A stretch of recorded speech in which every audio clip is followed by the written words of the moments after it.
ایسے دوست ایک دوسرے کو سمجھائیں، یہ حق دوستی ہے۔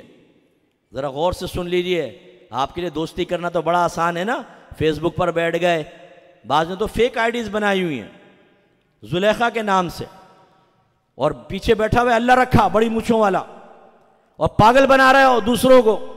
اچھا اسے نہیں پتا وہاں پہ بھی امان اللہ بیٹھا ہوتا ہے، لیکن اس نے ٹینا نام رکھا ہوا ہے یو کے سے، تو دونوں ایک دوسرے کو پاگل بنا رہے ہیں، بدھو بنا رہے ہیں، وہ مرد بن کے، وہ عورت بن کے، یا لڑکی لڑکی بن کے ہیں، دونوں مرد دوستیاں کی ہوئی ہیں غیر مسلمین سے، دیگر سے۔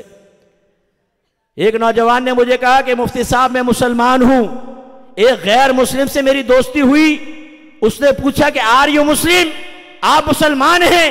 تو کہنے لگا مجھے شرم آئی، اور میں نے سوچا ایسا نہ ہو یہ دوستی نہ کرے، میں نے اپنے آپ کو غیر مسلم کہہ دیا۔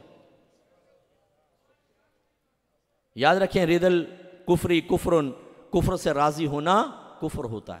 اگر کوئی مذاق میں بھی کہہ دینا کہ میں کافر ہوں، کافر ہو جائے گا، فوراً کافر ہو جائے گا۔ یہ حالت ہے ہمارے نوجوانوں کے ایمان کی کہ کافر کی دوستی کے لیے اپنے آپ کو کافر کہہ دے گا کہ یہ مجھ سے راضی ہو جائے۔ تو یہ حق کے دوستی کیا ہے کہ اگر آپ یہ دیکھتے ہیں کہ آپ کا دوست کوئی برائی کر رہا ہے، پہلی بات تو 3 چیزیں لے لیں۔ دوست بنانا کس کو چاہیے؟ میرے آقا نے ارشاد فرمایا تم صرف نیک کو، متقی کو اپنا دوست بناؤ۔ ایک روایت میں فرمایا جب تم کسی کو دوست بناؤ تو دیکھ لو کہ تم کس کو دوست بنا رہے ہو، اس لیے کہ ہر شخص اپنے دوست کے دین پر ہوتا ہے۔ یہاں دین سے مراد ہے عادات و اطوار۔ چرسی کو بناؤ گے چرس پیو گے، سگریٹ پینے والے کو بناؤ گے سگریٹ پینا شروع کر دو گے، بکورے کو بناؤ گے ماں بہن کی گالیاں بکنے والے کو آپ کی زبان سے گندی گالیاں نکلیں گی، فلمیں ڈرامے دیکھنے والے کو دوست بناؤ گے آپ بھی فلمیں ڈرامے دیکھیں گے، جو گندی موویز دیکھتا ہے، پورن موویز دیکھتا ہے، گندی ویب سائٹ کا وزٹ کرتا ہے آپ بھی کرنا شروع کر دیں گے، جو اپنے ماں باپ کی آنکھوں میں آنکھیں ڈال کے ان کے بڑھاپے اور کمزوریوں کا احساس دلانے والا ہے، کچھ عرصے بعد آپ کی زبان سے بھی بدتمیزیاں نکلیں گی اور باپ کے سینے پر چڑھ کے اپنی آخرت کے بربادی کا سامان کر رہے ہوگے۔ ہم اکثر گناہ، نوجوانوں آپ مانیں گے میری بات، کہ ہم بہت سارے گناہ صرف اپنے دوستوں کی وجہ سے کرتے ہیں، دل بھی نہیں چاہ رہا ہوتا کہ نہیں یہ ناراض ہو جائے گا۔ کبھی یہی سوچ اللہ رسول کے لیے بھی کر لے کہ یہ گناہ نہیں کروں گا، کیوں؟ اللہ رسول ناراض ہو جائے گا، نہیں وہ ہو جائے دیکھی جائے گی۔ ڈیوڈ صاحب ناراض نہ ہو، انور ناراض نہ ہو جائے، انور چرس والا ناراض ہو گیا تو یار دوستی خراب ہو جائے گی میری، شرم تو نہیں آتی ہوگی ذرہ برابر نہ۔ یاد رکھیں حق کے دوستی یہ ہے کہ اپنے، پہلی سرکار نے فرمایا اچھا دوست بناؤ تو اچھا دوست بنائے۔ سیکنڈ، اگر آپ اس میں کوئی برائی دیکھتے ہیں تو نشاندہی کر کے اس کو کہیں کہ ایسا نہ کرو۔ کوئی لڑکیوں کو چھیڑتا ہے، آپ سے گندی بات کرتا ہے، فلاں کی بہن یار، آپ فوراً ذہن میں کیوں نہیں لاتے اگر آپ کی بہن کے بارے میں کہتے ہیں تیری بہن، پھر تو بڑا غصہ آتا ہے، گریبان پر میری بہن کے بارے میں ایسا کہہ رہا ہے، دوسروں کی بہن تمہاری بہن نہیں ہے؟ شرم نہیں آتی؟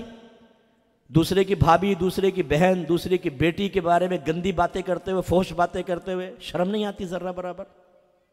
بغیرتی کا برقع اڑا ہوا ہے ہم لوگوں نے۔ ایک نوجوان نبی کریم کے پاس آئے، یا رسول اللہ مجھے زنا کی اجازت دے دے۔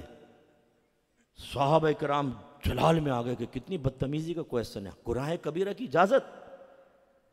چاہا کہ اس کو سزا دیں، سرکار نے فرمایا ٹھہر جاؤ، اس کو بٹھایا، بیٹھو، فرمایا یہ بتاؤ اگر یہی کام کوئی تمہاری ماں کے ساتھ کرے تو کیا تم پسند کرو گے؟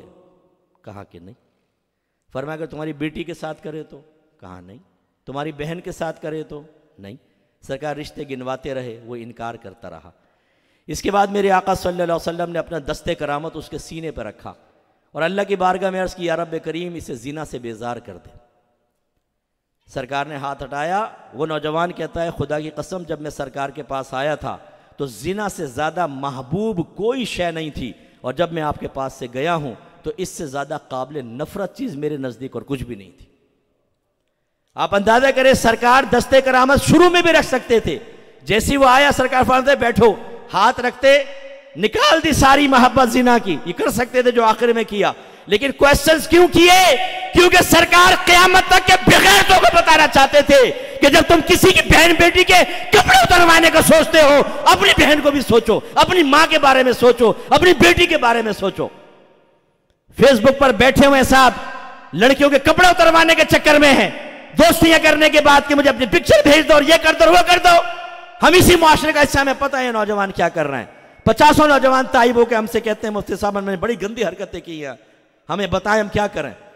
شرم آنی چاہیے. اور اس پر یہ عاملین، محبوب تمہارے قدموں میں ہر مراد پوری ہوگی. یہ عاشق نامراد جنہوں نے اللہ کو راضی کرنے کے لیے کبھی اتنی سنجیدگی اختیار نہیں کی، ایسا پڑھتے نا تھوڑے یار یہ آ گیا میرا مرشد، اب میں محبوب تمہارے قدموں میں. پھر یہ جب پہنچ جائیں گے نا اس کے پاس کہ وہ محبوب میرے فلاں محلے کے اندر میرے فلاں دوست کی بہن ہے، اس کا رشتہ ٹوٹ جائے کہیں نہ ہو میرے ساتھ ہو. جیسے یہ پپو ایسا ہے کہ پوری دنیا میں اس جیسا یونیک آئٹم کوئی پیدا ہی نہیں ہوا، سارے معروم ہو جائیں، اس کو مل جائے لڑکی. وہ عامل کہتا ہے فکر مت کرو محبوب تمہارے قدموں میں. نوجوانوں میں آپ سے گزارش کرتا ہوں ضرور جاؤ ایسے عامل کے پاس اور اسے جا کر کہو کہ مجھے ایک لڑکی عورت پسند آ گئی ہے اور خدا را اسے میرے قدموں میں ڈال دو، محبوب میرے قدموں میں. جاؤ کہو، میں آپ کو اجازت دیتا ہوں. لیکن جب وہ عامل یہ کہے کون ہے وہ لڑکی، تو آپ کہنا تیری ماں، تیری بہن، تیری بیٹی، تیری بیوی پہ میری نگاہ ہے، لا اپنا محبوب میرے قدموں میں لے کر آ. دیکھیں پھر اس کے کیسے مرچیں لگتی ہیں. یہ خبیث لوگ ہیں جو ہمارے نوجوانوں کے سوچوں کو گندا کر دیا ان لوگوں نے. اب یہ نہیں کہ میں آپ کو معصوم کہہ رہا ہوں، ٹک ٹاک پر ٹھمکے وہ نہیں دکھاتا، ہم خود دیکھتے ہیں. یہ پھر گھر والوں چھپ چھپ کے یہ شرم تو نہیں آتی ہوگی یہ گندی چیزیں دیکھتے ہوئے. ایک مومن، ایک مسلمان جس کا دل نور سے منور ہونا چاہیے، محبت سرکار سے منور ہونا چاہیے، نور قرآن سے منور ہونا چاہیے، حدیث کے نور سے منور ہونا چاہیے، تعلیمات اسلام سے منور ہونا چاہیے. اندر سیاہی چھا گئی ہے، زنا، لواطت، گندی حرکتیں، شراب نوشی، ڈرگز، بے نمازی پن، دین سے راہ فرار، دین سے نفرت اور گندے لوگوں سے دوستیاں، یہ سب چیزیں ہمارے دلوں پر چھا چکی ہیں. اب ہم مذہب کے سننے کے لیے تیار نہیں. تو یاد رکھیے جس کو آپ نے دوست بنایا، سیکنڈ یہ ہے کہ آپ کو کہنا پڑے گا یار برائی چھوڑ دے. اور تیسرا اگر نہ مانے تو آپ کو دوستی چھوڑنی پڑے گی. یہ واجب ہوتا ہے. جب آپ دیکھتے ہیں کہ وہ آپ کی بات نہیں مان رہا، جب آپ دیکھتے ہیں کہ بلکہ اس کی صحبت میں رہ کے آپ بھی گناہ میں ملوث ہو رہے ہیں، تو پھر ترک دوستی واجب ہو جاتی ہے. لیکن ہے کوئی ایسا ہم میں سے جو چرسی موالیوں کی دوستی چھوڑے، بے نمازیوں کی دوستی چھوڑے، دوسروں کی ماں بہنوں کی پکچریں لے کر ان کو بلیک میل کرنے والوں سے دوستی ترک کرے، حرام کھانے والے سے دوستی چھوڑے؟ نہیں. اب یہ پروگرام ختم ہوگا، باہر نکلتے ہوئے کہیں گے بیان ٹھیک تھا لیکن سختی بہت کر دی. یار ایسا کوئی ہوتا ہے اس دور میں؟ ابھی یار اتنا سخت بھی بیان نہیں ہونا چاہیے. دین میں اتنی سختی نہیں ہے. یہ آیا ہم تو چنے بیچ رہے ہیں، اسے پتا ہے کہ دین میں اتنی سختی نہیں، نرمی کے پہلو بھی ہیں. چل آجا بھائی آخر میں مجھے سکھا دے نرمی کے پہلو، کہ یہ ہمارے دین میں نرم پہلو ہیں، میں وہی بیان کر لیا کروں گا.